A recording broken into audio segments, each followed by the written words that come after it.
Assalamu alaikum wa rahmatullahi wa barakatuh. To send and peace out to the rest of you. Hit the share button because the message is more important than the messenger. Let me go ahead and first give a shout out to C. Peterson for coming through on the Cash App so generously from the bottom of my black heart and from the depths of my black mind. I mean that. Thank you so much. I asked others of you to, one per listener, one or two per listener. But instead, what normally happens is that one or two listeners turn around and carry the weight of the rest of the audience. I wouldn't say the weight, but they do what I asked the whole audience to do a bit per person. They turn around and do on behalf of between 50 to 100 audience members. And I can't thank you enough. As Jock is one of the most consistent, along with Maleka Mebani, in terms of the consistency of hitting me up on Cash App, and I appreciate that. C. Peterson and D. Smith are amongst the most generous and consistent if you combine those two categories. They're the two that combine those two the most.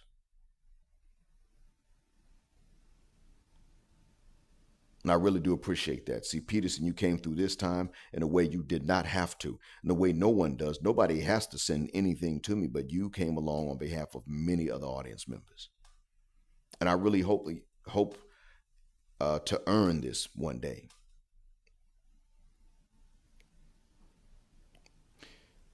I opened this up at this time because I wanted to address three things, if I may.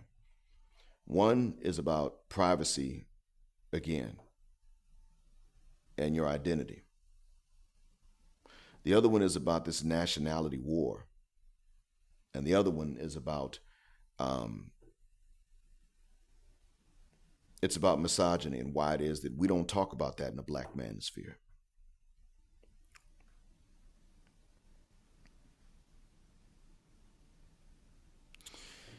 First, let me start off with that about the nationality wars. In order to stop the black community from making racial progress, the already existent gynocracy and matriarchy of the black community was exaggerated by Gloria Steinem and the CIA by her own admission. They took gender and used that to distract from racial injustice. It worked.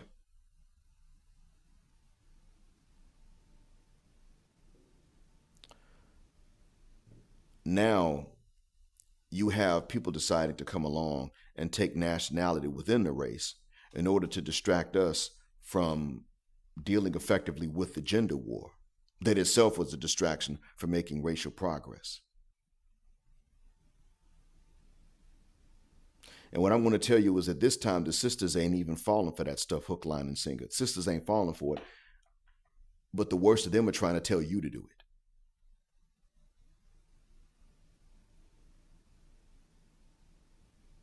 I want to remind you that the misandrist feminist FBA woman is not fighting with the misandrist feminist Nigerian or Ghanaian or Kenyan or South African or Jamaican or Haitian. She is not fighting with them about anything. She doesn't care.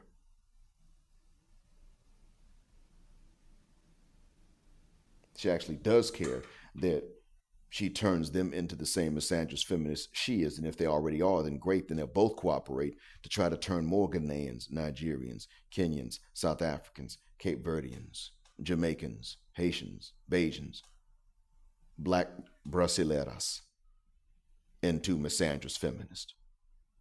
That's their goal. There's been talk about boycotting all non-FBA but otherwise black-owned businesses and even calling them non-black-owned businesses.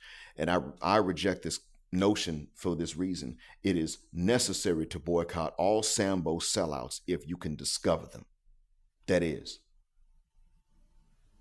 But you see, the self-hatred The white supremacist brainwashing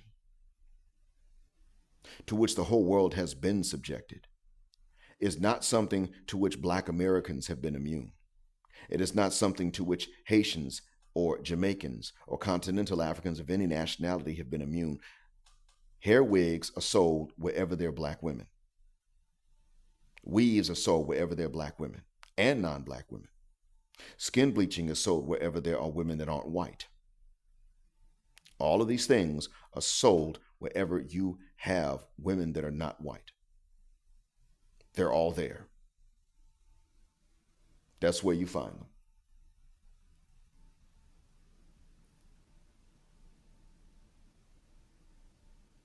We've all been subjected to it and brainwashed, and we also all have individuals within these groups that have fought against the brainwashing.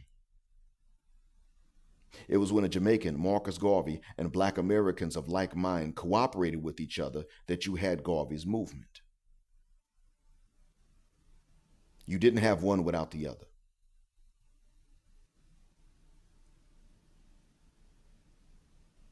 The other thing too is that I'm not going to sit up here and I don't want you all to sit up here and start arguing over who created what genre of music. For one, music is not an exact science. That's the thing about it. I mean, notes and things like that do have some exact sciences to them, but the history of music is not normally an exact science. You will be debating forever as to which nationality of black people is responsible for the creation of rap or hip hop or other genres of music, because black folks have always been dealing with each other across national boundaries. It's always been that way. And all genres of music are influenced by other genres that came before it. It's always been that way.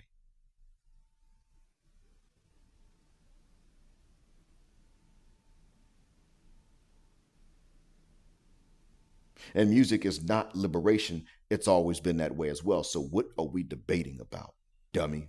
I'm not going to argue with you about whether Jamaicans or African Americans get credit for the creation of rap music. And I can understand the talent that goes into rap music. But you know what? Debating about who created which nationality gets the credit, why not both?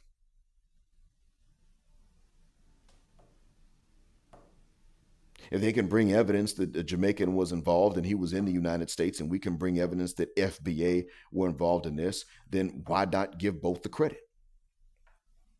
It's not that complicated.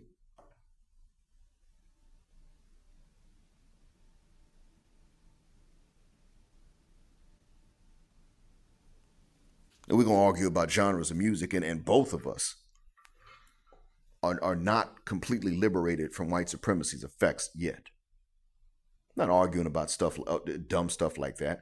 This is about the right of black people to stand up to other black folks of different nationalities who diss them for things they didn't do, or things that somebody else of that nationality actually did. Dysfunction is a problem amongst our race, not just in some nationalities.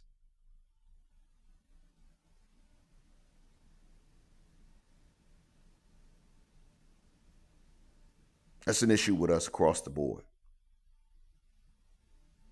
And it ain't all of us that are dysfunctional. We're just all affected by the dysfunction being put into the spotlight, to where many of us think we're more dysfunctional than we actually are.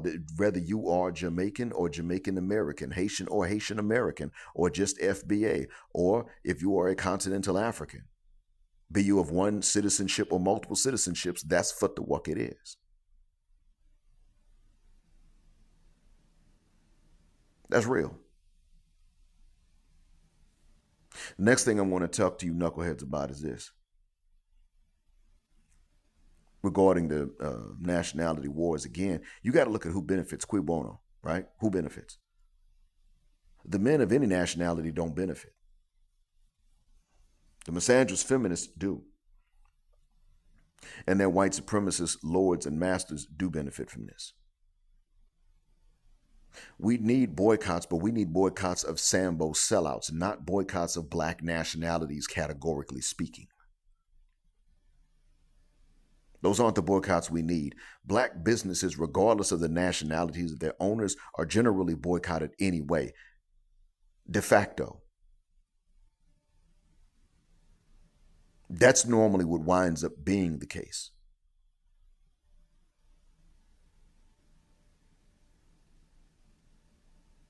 No matter what your nationality is, if you are black and you live in a black context, be it a neighborhood or a nation, and someone not black comes and opens up a business, we are going to support that business more than we would a business opened up by one of us. And that's the truth of the matter.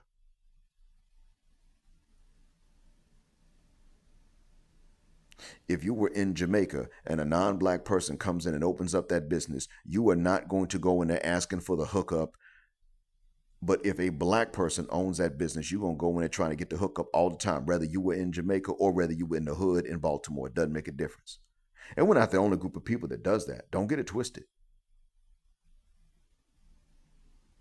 When I lived in Atlanta, there was right next to 14th Street Masjid, there was a Muslim owned halal place. I don't know if it's there anymore or not.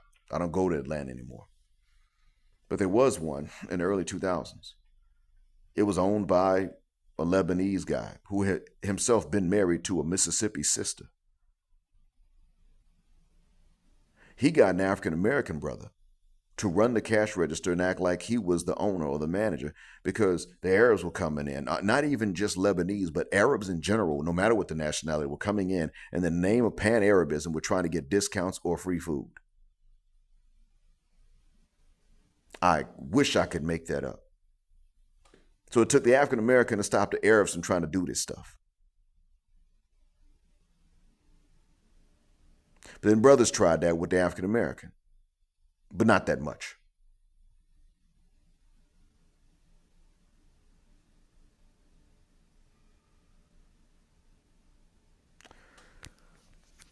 So we ain't the only ones that do that.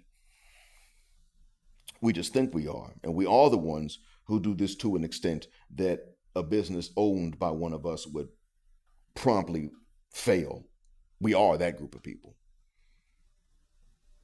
That kind of does make us distinct. But I've seen Senegalese open up restaurants. And you know what they have to do? Eventually, they have to stop giving food on credit. People come in and say, hey, can I eat today and pay you tomorrow? Yeah, okay. What you want today? 2 weeks later, they still owe money. Ain't paid up. And these are Senegalese dealing with other Senegalese and with Gambians. And sometimes even other West Africans that just happen to like the food. We got a lot more in common, good and bad, than we do different. And we're still not the same. But in terms of fighting each other based on nationality, no. See, we have folks that come from various nationalities that look down on every other nationality of black folks and even their own. Those are the ones that when we can identify them, we need to boycott. That's what a boycott should be aimed. And if it had been brothers that came up with this notion of a boycott, that's what the boycott would have been. Wasn't brothers of any nationality that came up with that. I can tell because the boycott calls for boycotting all black but not FBA owned businesses. Really? So not one call for a boycott of non-black owned businesses in black contexts. And nobody notices this.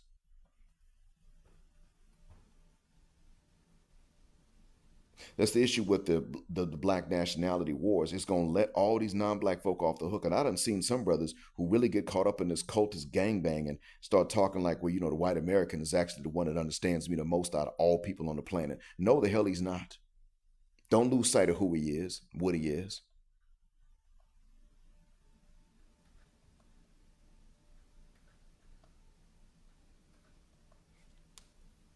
So I'm not going for that. Because I understand that white American feels far more kinship with a white European than they do with a black American. And you don't blame them for that. But they do. But you're going to turn around and feel a greater kinship for the white American than you do for another black person because of how differently they were colonized. How stupid can we get? We are perfectly within our right to stand up for ourselves as FBA or Nigerian or Sierra Leone or Liberian or any other nationality that gets disparaged by another nationality. But understand, this is not just unique to FBAs. The Haitians have every right to tell Jamaicans, don't you sit up there and start trash talking us. You can disagree with something, but you ain't about to sit up and trash talk us and act like we just a whole nation of dirty people that don't practice hygiene. You ain't finna do that. We can't afford that.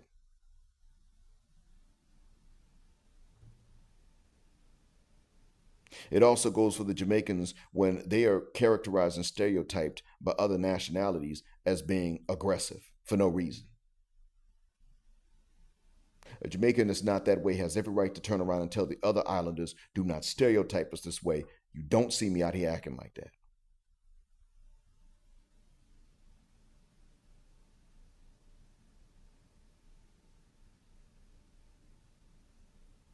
Because, see, that's going to turn around and distract us from fighting actual racists that are not even black to begin with and that are anti black. And it'll keep us even distracted from those that are black but are still anti black, no matter what their nationalities are. Because we're focused on nationality as a means to divide, not just as a normal natural distinction that comes along, but as a means to divide. Well, guess what? The ones that actually hate the race, they're gonna be able to sit up and say, "See, master, see what I got these niggas doing for you. So can I have some chicken and biscuits and gravy, boss?" No matter which language and in which accent they say it, that's what they're going to be able to say. And they'll get bigger crumbs off the table while master sits up and eats even bigger and fatter.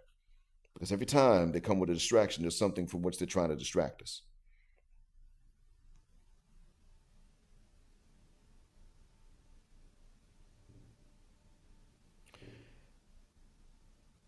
I'm not saying to any nationality to sit up and take abuse that is verbal abuse that has been undeserved and unprovoked. I'm not saying that.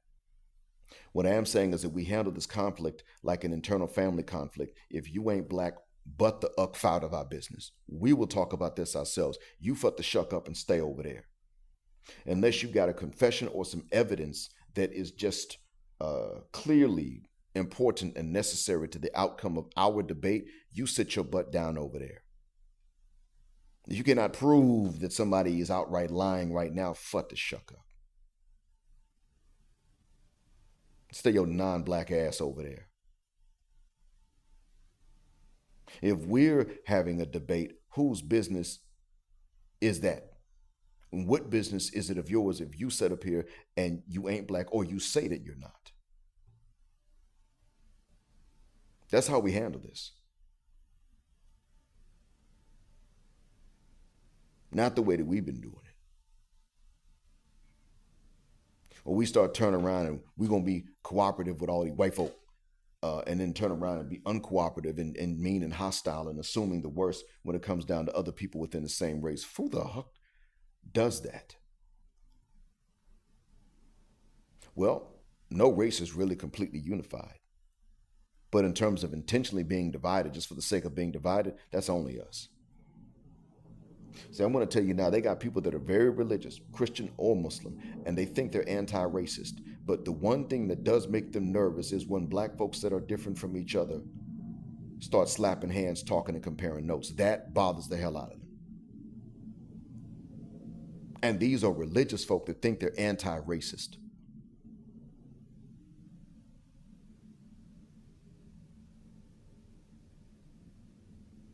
But with this motive being clear as it is, some of you still think that we don't even have enemies amongst massa and them anymore. We just need to be out here fighting so-called tethers, and everybody that's black but for whatever reason dare to not be FBA even though that's involuntary is a tether. No, shuck that fit. Or vice versa.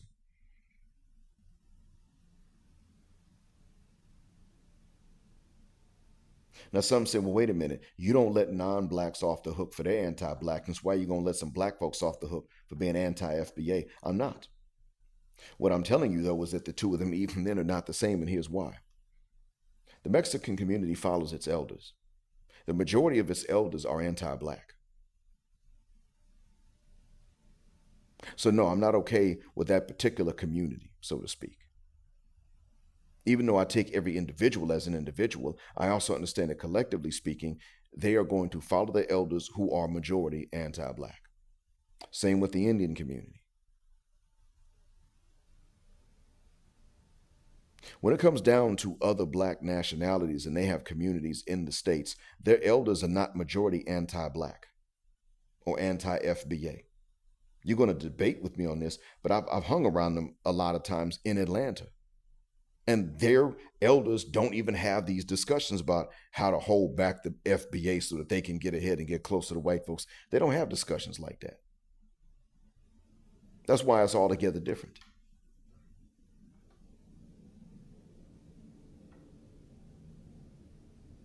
The other thing too is that the gender war is not over, but now the nationality war seems to be a distraction from the gender war, to the point that even those who are kicking ass in the gender war against the gender warriors are turning around and saying, well, we can stand shoulder to shoulder with the gender warriors now because we all FBA. No, shuck that fit.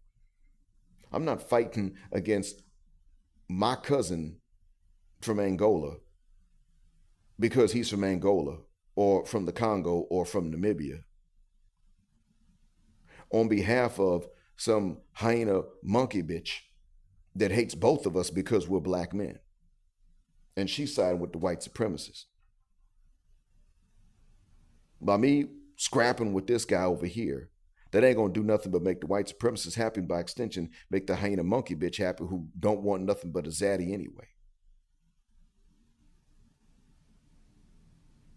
The gender war was kicked up to distract us from racial progress, but it is in fact a very real problem now. It grew out of hand.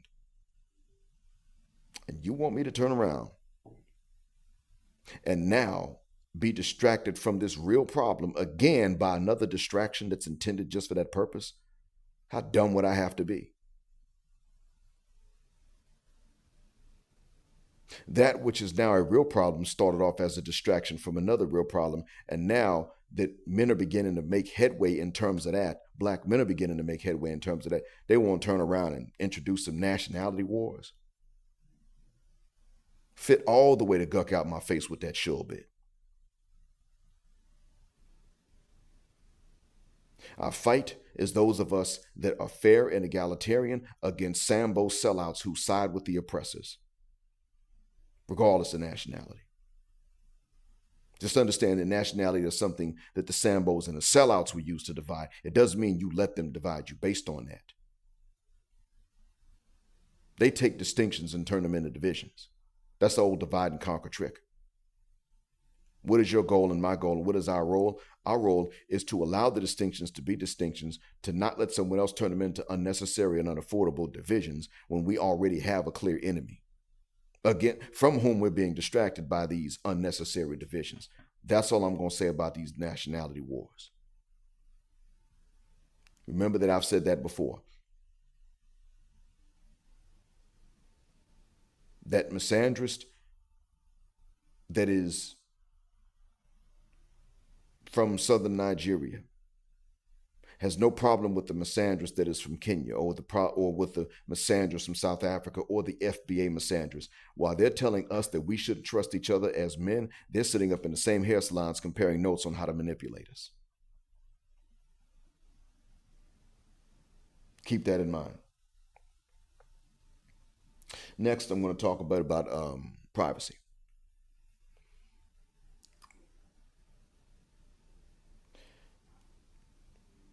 Don't let somebody goad you into giving it up for reasons of ego or for financial reasons.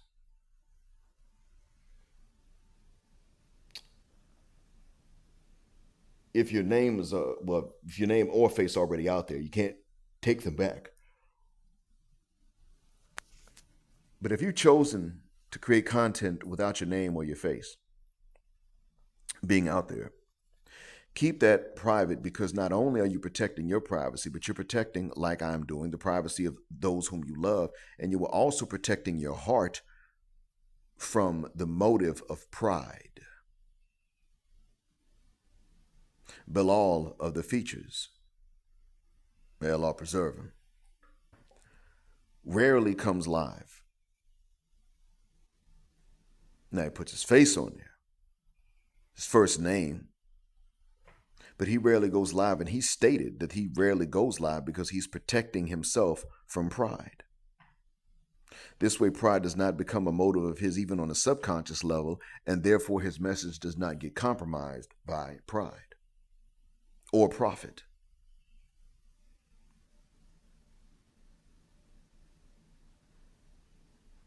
I myself do not want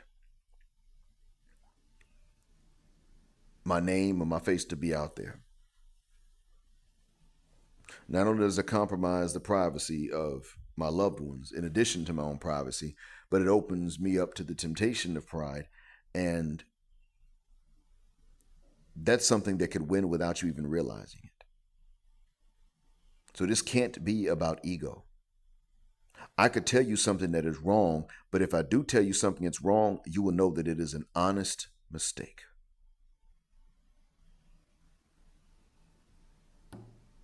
But I'm not going to intentionally, knowingly tell you something that is wrong to deceive you. That goes against my motives. And you understand that. You realize that I'm not trying to do that to you or anybody else for that matter.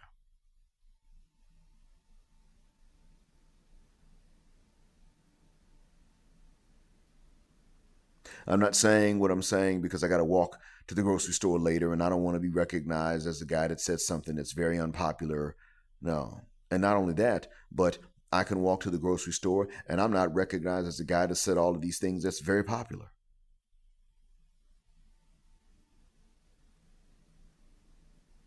I'm not stopped at the grocery store every time I go to another aisle to be adored, nor am I stopped in order to be insulted. I'm generally left alone.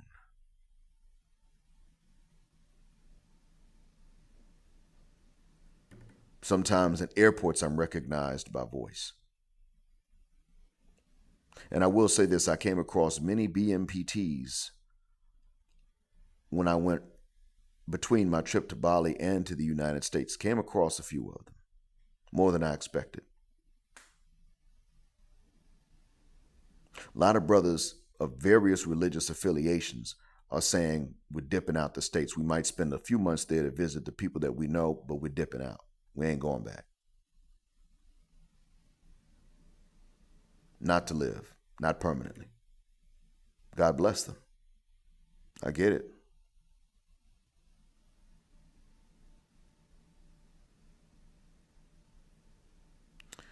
Next thing.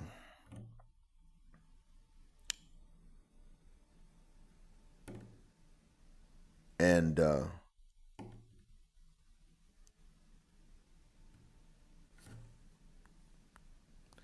it's about the major double standard that we have in the black manosphere, and that is why we don't talk about misogyny, but we do talk about misandry. And that's real simple. You don't live a life in which misogyny is a presence. I'm not saying that you live a life where it's just not prevalent. I'm saying you live a life in which it is not even present. I don't come across men who hate women for being women. I come across men who don't hate women, but they're disappointed and they're heartbroken. I come across men who simply learn to not have expectations from women, no matter the age and the maturity level or supposed maturity level of the women. They just learn to not have any expectations because the women are simply not willing to grow up, wouldn't dare grow up.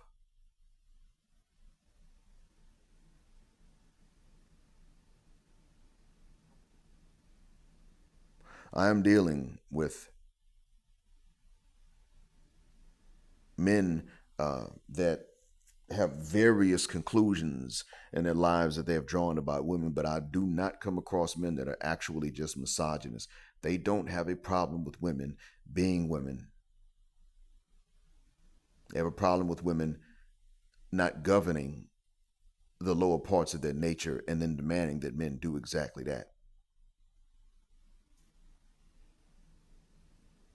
I come across men that I come across men that have been told no by sluts because the sluts got a point to prove. I come across men that have been sought after for marriage and stability and commitment by women that never demanded these things before from previous boyfriends.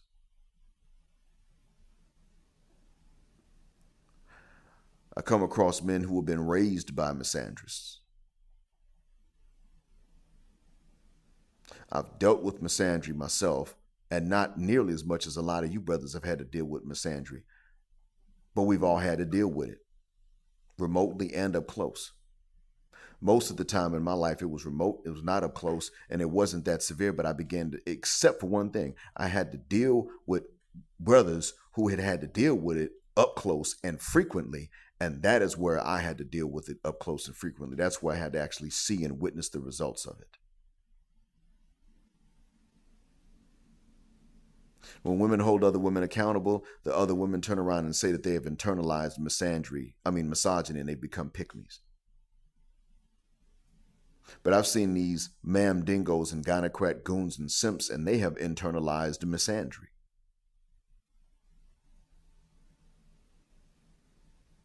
And they have not become pygmies because they believe that because they're men, they should not be picked. They believe that they should have to, in order to be married at all, that they should have to chase after broads, court them, and then pay all the bills. Chase a broad down and convince her to be interested, which she's never going to be, in exchange for the chance to pay all her bills for the rest of her life. That's it. Take care of them financially so that they never have to work for their own provision. But they would not dare drop them panties and bend over so that you don't have to turn around and take care of your testes yourself. Inequality built in, and they've internalized it. Misogyny is not real in many of our lives.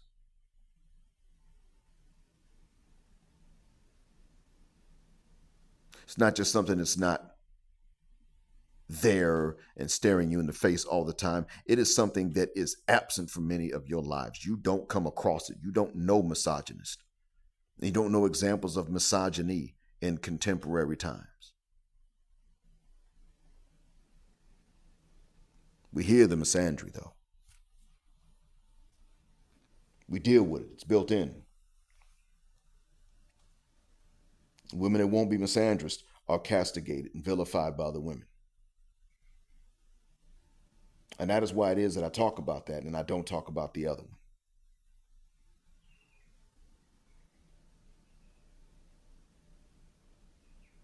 It's not me trying to uphold sexism of some sort. And that's why we in the Black Manosphere are doing that. We're not talking about misogyny. We're going to make sure that we don't let somebody come along and try to steer us into the conversations about misogyny I'm telling you this so you can explain this to others in a few sentences to shut down their point. We don't talk about misogyny because it's not even a reality in our lives, not because we're not women. It is not a reality in our lives because we don't know misogynist men. We're trying to find them. It's just like when women talk about men who commit violent crimes against women. We would probably talk more about it if we knew guys that did it, but the guys who do this, either we don't know that we know them or we don't know them for real. They don't come out and tell us, hey man, I do this to women, I do that to women. So we don't know them. And the other thing too is that you got a small percentage of guys that are committing violent crimes against women. So no matter how many women have been victims, you got a small number of men that are doing the victimizing.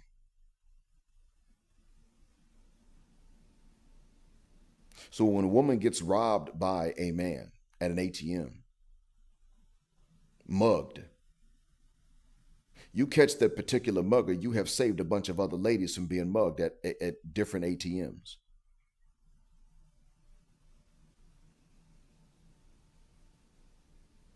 If a woman wakes up from her sleep and there's a guy that's standing in her room and she doesn't know him and he just goes ahead and pulls the sheets back, pulls the clothes and just takes it. If you don't catch that man, there are going to be many more victims. If you catch that man, there are going to be far fewer victims in the future because it's the same few that are doing this again and again and again. That's why women are holding up signs asking this question. Every woman I know, every woman we know was a victim. How come men don't know any victimizers? It's simple, because the men really don't know them. If we know them, we don't know that that's who they are. They're not going to tell us. We deal with misandry day to day because we have seen the post in which women who have jobs, they put their names and their faces on their profiles and then post on their profiles that men that are falsely accused of these crimes should go ahead and take the false accusations and take the jail time to make up for the ones that actually did the dumb stuff and get away with it. a vicarious Jesus type of story, a vicarious punishment. It's completely acceptable to them that the innocent Jesus should be nailed to the cross for the sins of the wicked so that the sinners can get away with it. And then we demand that God not only be happy with that, but base the salvation of other people on their acceptance of this injustice. Are you nuts?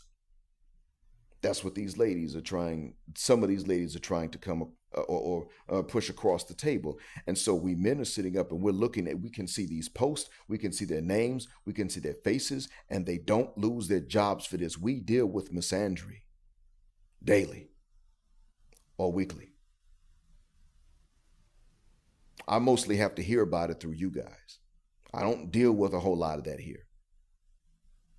But Uber came up, they decided to come up with their own, on their own, with an idea that women riders could get women drivers and women drivers could select just women riders. That's it. And that's not necessarily wrong in and of itself. But again, the right things need to be done for the right reasons. This was not about chastity. This, again, is about misandry. I saw a post yesterday in which someone said that mortuaries were actually not hiring men. And the comment section was filled with people saying, wait a minute, I just figured out why. That, oh my God, that's bad. Oh my God, that's disgusting.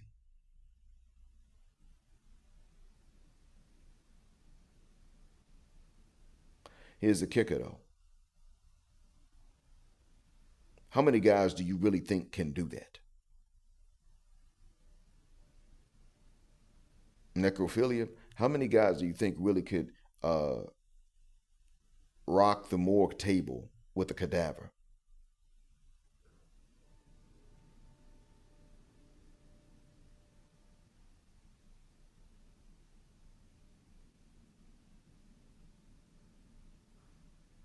You see, this is something I don't quite understand. I don't know many guys that can do something like that.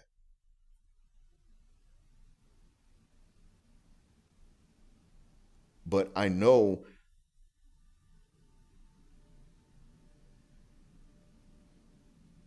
I don't know many who can do that. I know that somewhere down the line, somebody that could do something like that, and it exists because there's a term for it. So that means it was an extant phenomena. I know that that is the case.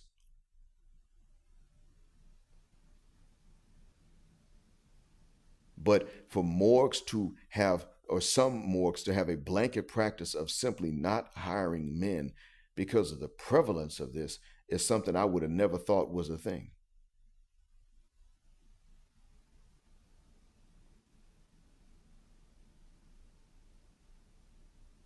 Meanwhile, this is posted about as if most men, especially men that would work at a mortuary or a morgue, are prone to do something like this.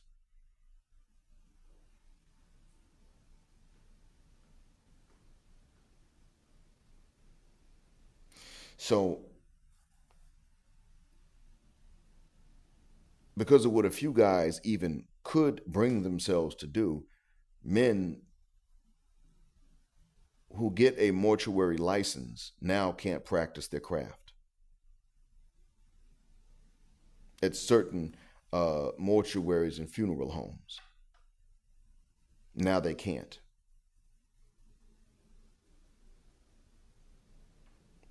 We deal with misandry regularly. It's not even seen as misandry a lot of times. So when someone turns around and wants to ask why the black manosphere does not talk about that, why we seem so one-sided, it's because frankly we only live with one phenomenon. We don't live with the other one. It's like the so-called reverse racism. Why don't black folks talk about reverse racism? We don't live with that. We've lived with reactionary prejudices. We've come across black folks that don't like white folks because of what white folk did and because of the systems they built. Not, we don't come across black folks that don't like white folk because they're white.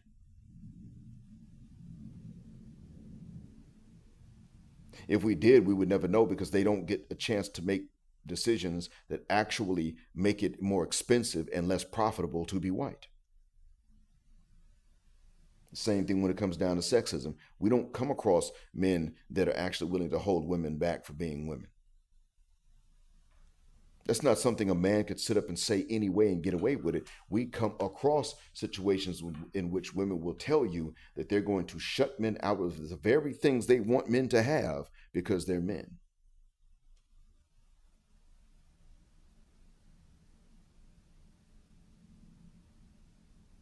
We come across this for real. We see the posts where women confess to this and they keep their jobs.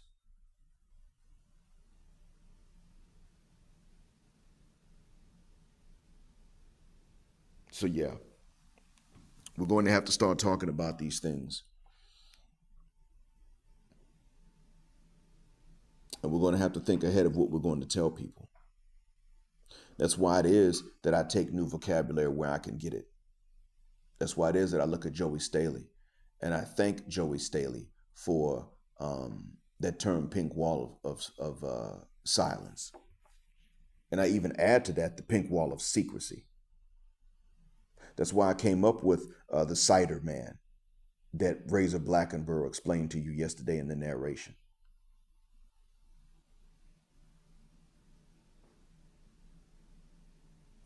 It is so that we can more easily explain to people, especially to the young brothers, whose single moms don't want us telling them anything. This is why we can explain to them. This is how it is so that we can explain to them certain things that we know they need to know, and they know that they need to know. But we can now turn around and explain that. See, when you say cider man and you explain, it is CIDDYR. Cuckolded, insulted, disrespected, despised, yet responsible. That explains right there the category into which women are trying to shoot most of the men, even men that are select otherwise. Then you can tell them they're maintaining this pink wall of secrecy so that they can continue to ensure the supply of cider men, even for women that they're not related to, that have not been born yet, at the expense of the men they are related to that have been born. They will take you, their son, their own son, and sacrifice you so that a woman that she's not related to, that may not have even been born yet, a woman that she does not know exists, will have access to a cider man.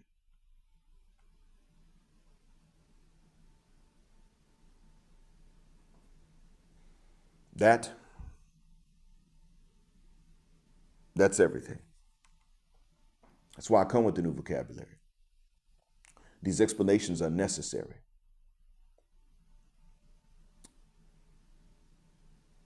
And in order to explain these things, you have to be able to explain them succinctly without being long-winded like I am, without being loquacious. You need to be able to say a lot with a few words, and that's exactly why it is that we come with these terms, that we come with and add more to the vocabulary. You know what the reach back is. Shout out to AC for that. We no longer have to sit up and lengthily describe the phenomena that we can now simply describe by saying the two terms put together with a hyphen in between, reach back.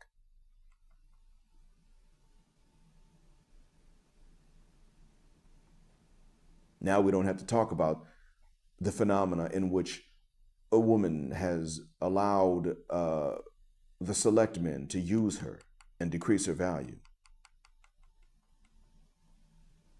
Then turns around and tries to entice the men that she does not value sexually to come in and be her retirement plan. Okay, that's a long explanation. Reach back, that's short, just like that. You see now why we come with these new terms and this new vocabulary. It is necessary because you got to be able to tell these young brothers in a few sentences what it is that they need to know, especially when they're still kids. And yes, those are the ones they are also included in this. You need to be able to have these conversations with them real quick.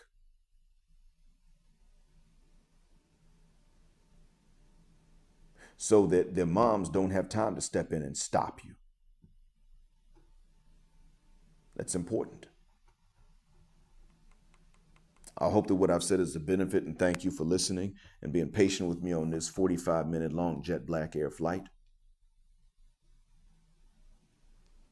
And I thank you for choosing Jet Black Air, where the phrase jet black is also a verb. Black heterosexual non-selective male power just because they don't like it. Black patriarchy until extinction or judgment day. And keep jetting black with us until the wings and the wheels fall off. Gender justice forever.